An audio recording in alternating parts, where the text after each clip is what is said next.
নমস্কাৰ।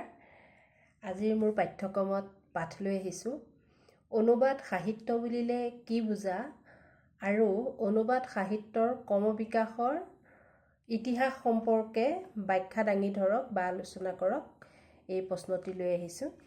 এতিয়া কথা হ'ল, অনুবাদ বুলিলে আমি কি বুজোঁ? অনুবাদ মানে হ'ল পুনঃ কথন বা এবাৰ কোৱা কথা পুনৰ কোৱা।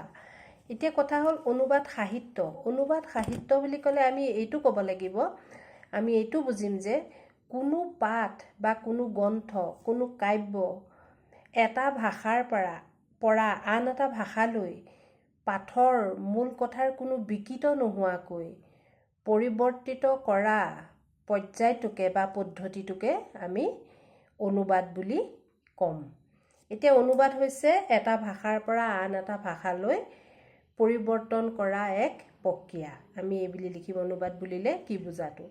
এতিয়া আহিছোঁ অনুবাদ শব্দটোৰ কথালৈ। অনুবাদ শব্দটো ইংৰাজী ট্ৰেন্সলেশ্যন শব্দটোৰ অনুবাদ শব্দটোৰ প্ৰতিশব্দ হৈছে ইংৰাজী ট্ৰেন্সলেশ্যন শব্দ। আৰু এই ট্ৰেন্সলেশ্যন শব্দটো লেটিন ভাষাৰ ট্ৰেন্সলেচিঅ শব্দৰ পৰা আহিছে। আমি এইখিনি কথাই অনুবাদ সাহিত্য বুলিলে কি বুজাত লিখিম। তাৰপিছতে আহিম প্ৰশ্ন অনুসৰি আমি ক্ৰমবিকাশৰ কথালৈ। এতিয়া অনুবাদ সাহিত্যৰ ক্ৰমবিকাশ বুলি ক'লে আমি যুগ অনুসৰি বা শতিকা অনুসৰি আমি দেখুৱাব লাগিব। ধৰক প্ৰাচীন যুগ, মধ্যযুগ বা শতিকাসমূহত কেনেধৰণে অনুবাদ সাহিত্যৰ ক্ৰমবিকাশ হ'ল সেইসমূহ আমি উল্লেখ কৰিবলৈ দিওঁ। এতিয়া আমি যদি ধৰক প্ৰাচীন যুগৰ কথালৈ যাওঁ, প্ৰাচীন যুগত কেনেদৰে হৈছিল? ধৰক প্ৰাচীন যুগত পাশ্চাত্য দেশত প্ৰথম অনুবাদ সাহিত্যৰ জন্ম হৈছিল। আমি ক'ব লাগিব খ্ৰীষ্টপূৰ্ব ৩য় শতিকাত পাশ্চাত্যত হিব্ৰু ভাষাৰ বাইবেলখন গ্ৰীক ভাষালৈ অনুবাদ কৰিছিল আৰু এক অনুবাদ সাহিত্যৰ ইতিহাস ৰচনা কৰিছিল। এইখনেই আছিল প্ৰথম খ্ৰীষ্টপূৰ্ব ৩য় শতিকাত অনুবাদ সাহিত্যৰ প্ৰথম আৰম্ভণি। আৰু এইখনকে ইতিহাসত উৎকৃষ্ট আৰু বৃহৎ অনুবাদ বুলি পৰিগণিত হৈছে। ইয়াৰ লগে লগে বাইবেলৰ পাছতে ৰুবাউটৰ অনুবাদ সাহিত্যক এই অনুবাদ সাহিত্যৰ কীৰ্তিস্তম্ভ হিচাপেও গণ্য কৰা হয়। এই কথাকেইটা আমি লিখিলোঁ। প্ৰাচীন যুগত আমি হিব্ৰু ভাষাৰ বাইবেলখনৰ কথা লিখিলোঁ, গ্ৰীক ভাষালৈ লিখা, লগতে আমি এইটো কথাও উল্লেখ কৰি দিলোঁ। লগে লগে আমি খ্ৰীষ্টপূৰ্ব প্ৰথম শতিকাত প্লেটোৰ প্ৰটাগোৰাছ আৰু অন্য গ্ৰন্থসমূহ লেটিন ভাষালৈ চিচকুৱে অনুবাদ কৰিছিল। এই কথাষাৰ আমি লিখিব পাৰিম ধুনীয়াকৈ। তাৰপিছত আহিম আমি খ্ৰীষ্টপূৰ্ব ৪ৰ্থ শতিকালৈ। আৰু এই খ্ৰীষ্টপূৰ্ব ৪ৰ্থ শতিকাত বৌদ্ধ ভিক্ষু জিৱাই বৌদ্ধ সাহিত্যসমূহ আৰু হীৰক সূত্ৰখনক চীনা ভাষালৈ অনুবাদ কৰিছিল। এইখিনি কথা আমি লিখিলোঁ খ্ৰীষ্টপূৰ্ব ৪ৰ্থ শতিকাত। তাৰপিছত আমি মধ্যযুগলৈ আহিম। মধ্যযুগত ৮মৰ পৰা ১০ম শতিকাত বহুসংখ্যক ভাৰতীয় গ্ৰন্থ আৰবী ভাষালৈ, ভাৰতীয় উৎকৃষ্ট ধৰ্মগ্ৰন্থ আৰবী ভাষালৈ অনুদিত হৈছিল। দ্বাদশ আৰু ত্ৰয়োদশ শতিকাত ইউৰোপীয় পণ্ডিতসকলে বিভিন্ন পাঠ বা গ্ৰন্থ চীনা ভাষালৈও অনুবাদ কৰিছিল এই মধ্যযুগতে। এইখিনি সময়তে মধ্যযুগত আমি অসমৰ কথাও উল্লেখ কৰিব পাৰিম, কাৰণ অসমৰ তেতিয়া মাধৱ কন্দলীৰ ৰামায়ণ, তাৰপিছতে শংকৰদেৱৰ প্ৰাক শংকৰী যুগৰ অনুবাদ সাহিত্যখিনি, তাৰপিছত শংকৰদেৱৰ যুগৰ সাহিত্যখিনিৰ কথা আমি কাব্য সাহিত্য বা মাধৱদেৱৰ অনুবাদ সাহিত্যখিনিৰ কথা আমি উল্লেখ কৰিব পাৰিম। কিয়নো শংকৰদেৱৰ সেই অনুবাদ সাহিত্যৰ কাৰণে সংস্কৃতৰ পৰা যেতিয়া অনুবাদ কৰিবলৈ লৈছিল, শংকৰদেৱে কম জ্বলা যন্ত্ৰণা ভোগ কৰিব, তেখেতৰ বহুত দুৰ্ভোগ ভুগিবলগীয়া এক অৱস্থাৰ সৃষ্টি হৈছিল যেতিয়া সংস্কৃতৰ পৰা অসমীয়ালৈ অনুবাদ কৰিবলৈ বা মানুহে বুজা ভাষালৈ অনুবাদ কৰিবলৈ লৈছিল। এতিয়া আমি শংকৰদেৱৰ ভাগৱতৰ প্ৰথম, দ্বিতীয়, তৃতীয়, তাৰপিছত সপ্তম, অষ্টম, দশম, দ্বাদশ এইখিনি অসমীয়ালৈ অনুবাদ কৰা কথাখিনি আমি উল্লেখ কৰিব পাৰিম। তাৰপিছতে আমি ইংলেণ্ড দেশলৈ যাওঁগৈ। ইংলেণ্ড দেশত কি হৈছিল, ইংলেণ্ডত আকৌ নৱম শতিকাৰ পৰাহে অনুবাদ সাহিত্যৰ পৰম্পৰা আৰম্ভ হৈছিল। ইংলেণ্ডত নৱম শতিকাৰ পৰাহে মানে অনুবাদ সাহিত্যৰ পৰম্পৰা আৰম্ভ হয়। তেওঁলোকে ৰোমান আৰু লেটিন ভাষাৰ পাঠসমূহ ইংৰাজী ভাষালৈ নৱম শতিকাত অনুবাদ কৰে। কিন্তু ইয়াৰ পাছত পঞ্চদশ শতিকাত আকৌ তেওঁলোকে বিভিন্ন ধৰ্মৰ গ্ৰন্থসমূহ তেওঁলোকৰ দেশৰ বিদ্বান লোকসকলে নিজা ভাষালৈ মানে ইংৰাজী ভাষালৈ অনুবাদ কৰা বা অনুবাদৰ প্ৰাধান্যতা দিয়ে মানে। আৰু সেই বিদ্বান লোকসকলে বিভিন্ন গ্ৰন্থসমূহ নিজৰ ভাষালৈ অনুবাদ কৰিছিল। এইখিনি হ'ল ইংলেণ্ডৰ কথা। তাৰপিছতে পঞ্চদশ শতিকালৈ আহোঁ। পঞ্চদশ শতিকাত ইটালীৰ বিদ্বান অনুবাদক মাকচিলুৱে ফিনুচুৰ তত্বাৱধানত প্লেটোৰ সাহিত্যকৰ্মখিনিক, প্লেটোৰ যিমানখিনি সাহিত্যকৰ্ম আছিল বা সাহিত্য ৰাজি আছিল এইবিলাক লেটিন ভাষালৈ অনুবাদ কৰিছিলে তেওঁ। তাৰপিছত আমি আহিম ষষ্ঠদশ শতিকালৈ। টিণ্ডেল নিউ টেষ্টামেণ্টৰ 1525খন অনুবাদ হৈছিল প্ৰথম টুডৰ যুগতে এই টিণ্ডেল নিউ টেষ্টামেণ্টৰ অনুবাদ হৈছিলে। এই শতিকাত বাইবেলখন, এই ষষ্ঠ শতিকাতে বাইবেলখন ফ্ৰান্স, ডাচ, ফৰাচী, স্পেনিছ আদি ভাষালৈ আপোনাৰ অনুদিত হৈছিল। এই কথাটো লিখিব। তাৰপিছত আমি আহিম অষ্টাদশ শতিকালৈ।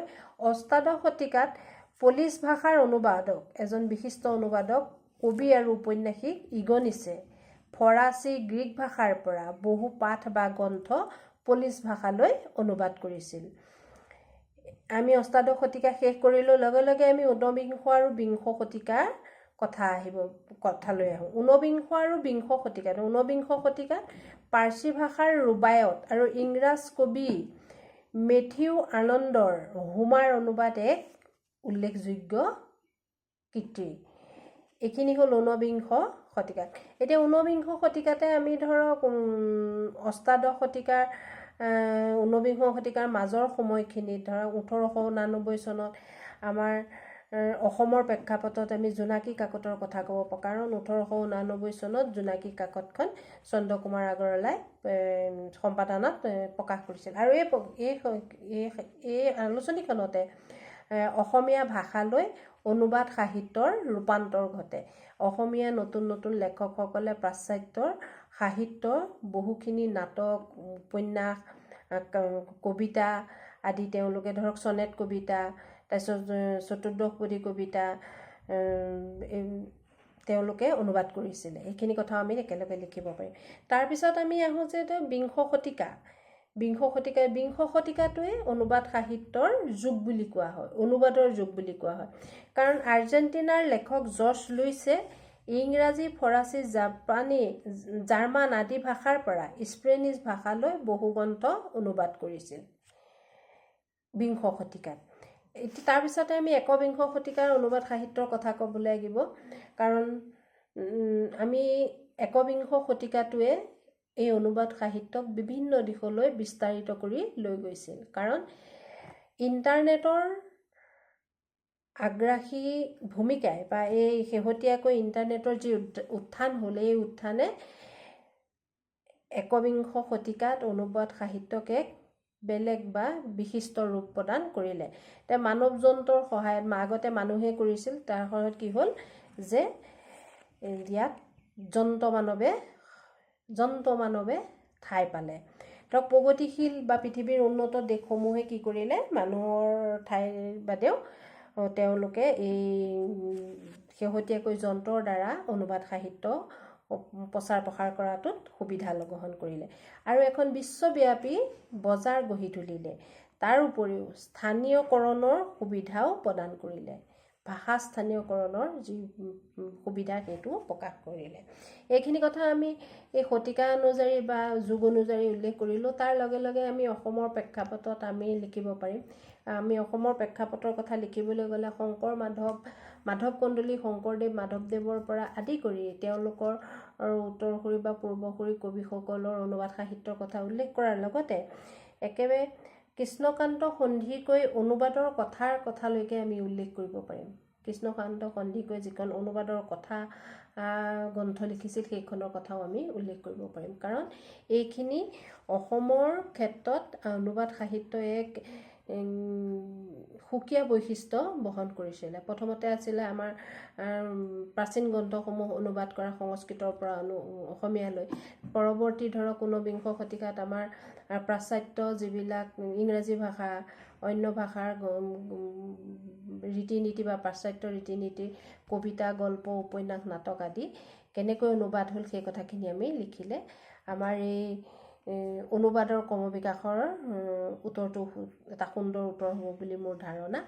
আশা কৰিম আপোনালোকে মই পাঠটো দিয়াৰ লগতে নিজেও অধ্যয়ন কৰিব আৰু এটা ভাল উত্তৰ লিখিব বুলি আশা কৰোঁ আৰু পৰীক্ষাত আপোনালোকে ভাল ফলাফল পাব বুলি মই দৃঢ়তাৰে ক'ব পাৰোঁ। আশা কৰিম আপোনালোকে যদি মোৰ এই চেনেলটোলৈ আগতেও আহিছে বা এতিয়াও আপোনালোকে চাই আছে, আশা কৰিম আপোনালোকে মোক লাইক, কমেণ্ট আৰু ছাবস্ক্ৰাইব কৰিব, কিয়নো আপোনালোকৰ লাইক, কমেণ্ট, ছাবস্ক্ৰাইবে মোক অনুপ্ৰাণিত কৰে, উৎসাহিত কৰে আৰু নতুন নতুন পাঠ লৈ মই আপোনালোকৰ ওচৰলৈ সদায় আহিম। ধন্যবাদ।